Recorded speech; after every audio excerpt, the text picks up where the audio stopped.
Hey everybody, it's Murray here again from RPM Training. Hope you're having a great day. Just wanted to catch you up on a few things. I've discovered that a few people are misunderstanding what my online training entails. And if a few people are misunderstanding it, chances are there's a greater number who haven't told me. Many of you have taken training with me before in a live context, my 3-day SMART course or some of my other training. And you're thinking, that online means that it's recorded or that it's just boring PowerPoints and things like that. But in reality, it's actually live with me in person with 10 other classmates of yours and going through the PowerPoint together, having discussions, having group discussions, having questions, little mini coaching sessions at the end of each session that I do. So you can actually bring your current challenges to the training. So it's not just me lecturing, but it's very interactive, just like it used to be in the meeting rooms in which I used to teach. And you can do it from the comfort of your home, the comfort of your nice quiet business office, and get as much value, if not even more, doing it in a live online way. A few other people have asked me to elaborate on what the course entails. And I can type away till the cows come home, and we've got so much information that we don't always read it. But let me just take just a minute here to elaborate on the 12 chapters of the SMART course. The SMART course stands for Service Management and Results Training. It's designed for shop owners. Got the basics of management training. It's a good starting point for shop owners who have never taken this type of thing. Fantastic for service advisors who need to understand all the advising part, but they do need to understand some of the management component as they do their jobs. It's great for technicians who maybe are the shop lead hand or the shop foreperson, and they have some management roles as well, so it helps them gain a few skills there. So chapter 1 is about the client experience. It's about what the consumer is telling us about what is bad customer service, and what they're telling us about what is a good experience as somebody who brings in their vehicle to a shop.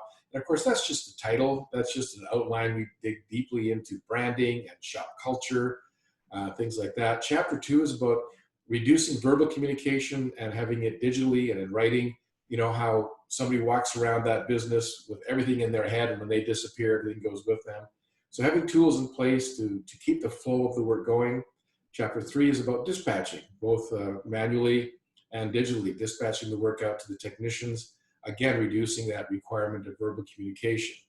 Chapter 4 is on scheduling, and the principle behind scheduling, getting that firm appointment, reducing the no-shows and the cancellations. Chapter 5 is really working with that concept of buying car repairs as a grudge purchase and how to work with your clients, help them understand the value of what you do, the value of keeping a car for a long time rather than always buying a new one. So I talk about the 8 commandments of client consultation. It really helps engage the client in what they're spending their money on. Chapter 6 is about a dozen key performance indicators and the systems in order to achieve those key performance indicators in the business.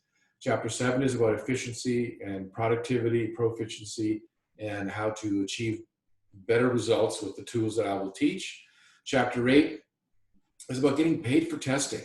This whole world of electronics and digital cars and diagnosing and the challenges with that, and really making it a tangible thing that people are actually willing to pay for when they understand what it is that they're paying for.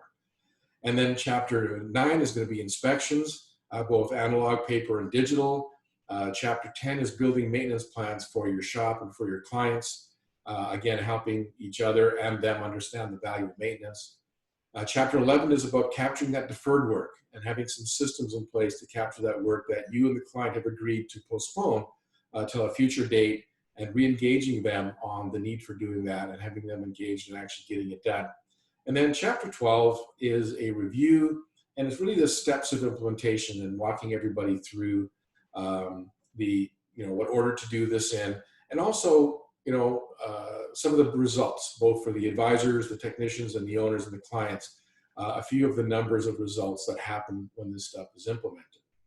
Again, like I said before, the classes are only 10 in size because, on a digital platform, if you get too big, people don't feel like engaging, so we keep it small. lots of discussion.